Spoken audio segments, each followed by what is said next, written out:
অবশেষে যে খবরটি নিয়ে ইস্টবেঙ্গল সমর্থকরা এতদিন অপেক্ষা করেছিলেন তার অবসান ঘটল। সরকারিভাবে ইস্টবেঙ্গলের নথিভুক্ত প্লেয়ার হিসেবে জুড়লেন ভারতের অন্যতম সেরা ডিফেন্ডার আনোয়ার আলী। সূত্র মারফত খবর, সর্বভারতীয় ফুটবল ফেডারেশনের সেন্ট্রাল রেজিস্ট্রেশন সিস্টেমে ইস্টবেঙ্গল এফসির নতুন খেলোয়াড় হিসেবে নাম জুড়েছে আনোয়ার আলীর। সোমবার মেডিকেল করার পর আনোয়ারকে ফেডারেশনের সিআরএসে অন্তর্ভুক্ত করে ইমামি ইস্টবেঙ্গল এফসি। ফলে বলাই যায় আনোয়ার আলী এখন ইস্টবেঙ্গলের প্লেয়ার। এই মুহূর্তে সর্বভারতীয় ফুটবল ফেডারেশনের প্লেয়ার স্ট্যাটাস কমিটির তরফ থেকে অন্তর্বর্তীকালীন রায় শর্ত সাপেক্ষে নো অবজেকশন সার্টিফিকেট দেওয়া হয়েছে আনোয়ার আলীকে, যার ফলে মোহনবাগান সুপার জায়ান্ট থেকে রিলিজ পেয়ে দিল্লি এফসির খেলোয়াড় হিসেবে ফিরে এসেছিলেন আনোয়ার।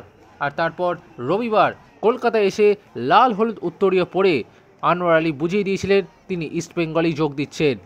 আর সোমবার তাতে পড়ল শিলমোহর। সব কিছু ঠিকঠাক থাকলে মঙ্গলবার 13ই আগস্ট ইস্টবেঙ্গল ক্লাবের স্পোর্টস ডেতে ক্ষুদিরাম অনুশীলন কেন্দ্রে লাল হলুদের নতুন খেলোয়াড় হিসেবে উন্মোচিত হতে চলেছেন আনোয়ার আলী।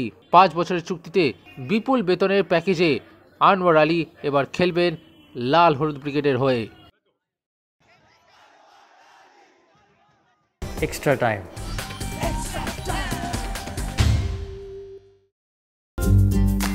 লেটেস্ট নিউজ আর এক্সক্লুসিভ ভিডিওর সঙ্গে আপডেট থাকতে এখনই সাবস্ক্রাইব করুন আমাদের ইউটিউব চ্যানেল। বেল আইকনে ক্লিক করতে ভুলবেন না যেন।